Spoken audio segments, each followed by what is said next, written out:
அஸ்ஸலாமு அலைக்கும். எல்லாரும் எப்படி இருக்கீங்க? இன்னைக்கு ரொம்ப ரொம்ப ஆரோக்கியமான முருங்கைப்பூ முட்டை பொரியல் தாங்க பார்க்க போறோம். முருங்கைப்பூ கிடைக்கிறது ரொம்ப கஷ்டம். அதை கிடைச்சா விட்டுறாதீங்க. எதுவுமே நம்ம கிட்ட இருக்கும்போது அதோட அருமை தெரியாதுன்னு சொல்லுவாங்க.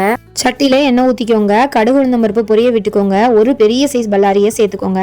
எங்க அம்மா வீட்டுல முருங்கைக்கீரை மரம் இருக்கு. அப்பெல்லாம் எனக்கு அதோட அருமை தெரியல. இங்க துபாய்க்கு வந்ததுக்கு அப்புறமா ஒரு கட்டே 100 ரூபாய்க்கு மேல சொல்றாங்க.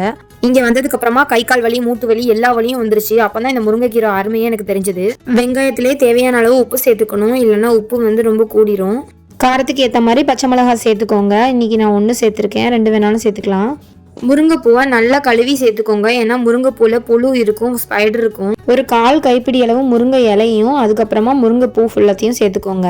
இதுக்கு தண்ணி சேர்க்கக்கூடாது, எண்ணெயிலே பொரிச்சு எடுக்கணும்.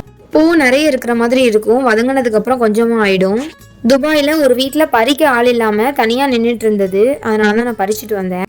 இலை கம்மியா தான் இருந்தது, பூ தான் நிறைய இருந்தது. நானே இப்பதான் ஃபர்ஸ்ட் டைம் முருங்கைப்பூ பொரியல் சாப்பிடுறேன். ஊர்ல கூட இவ்வளவு பூ எனக்கு கிடைச்சதில்ல. அப்பப்ப கிளறி விட்டுக்கிட்டே இருங்க, இல்லைன்னா கீழே தீஞ்சு போயிடும். பூ வெந்ததுக்கு அப்புறமா 2 முட்டையை சேர்த்துக்கோங்க. இந்த மாதிரி பொரியல் எல்லாத்தையும் ஒதுக்கி விட்டுட்டு நடுவில் முட்டையை உடைச்சிட்டு 2 நிமிஷம் மூடி வச்சுட்டு அதுக்கப்புறமா எடுத்து கிளறுங்க.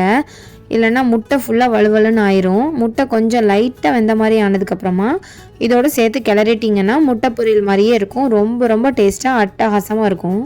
30 வயசுக்கு மேலே ஆனாலே பல்லுலேருந்து எலும்புலேருந்து எல்லாமே வீக் ஆகிடுது இப்போ உள்ள ஜென்ரேஷனில்.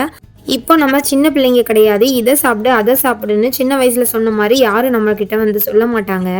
நம்மளோட ஆரோக்கியமும் நம்ம குடும்பத்தோட ஆரோக்கியமும் நம்ம கையில் தான் இருக்குது. அதனால ஹெல்த்தியான ரெசிபி செஞ்சு சாப்பிடுங்க.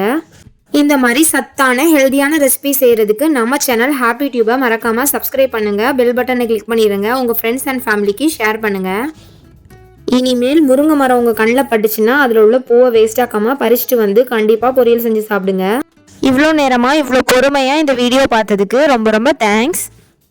செஞ்சுட்டு எப்படி இருந்ததுன்னு கமெண்ட் பண்ணுங்கள்.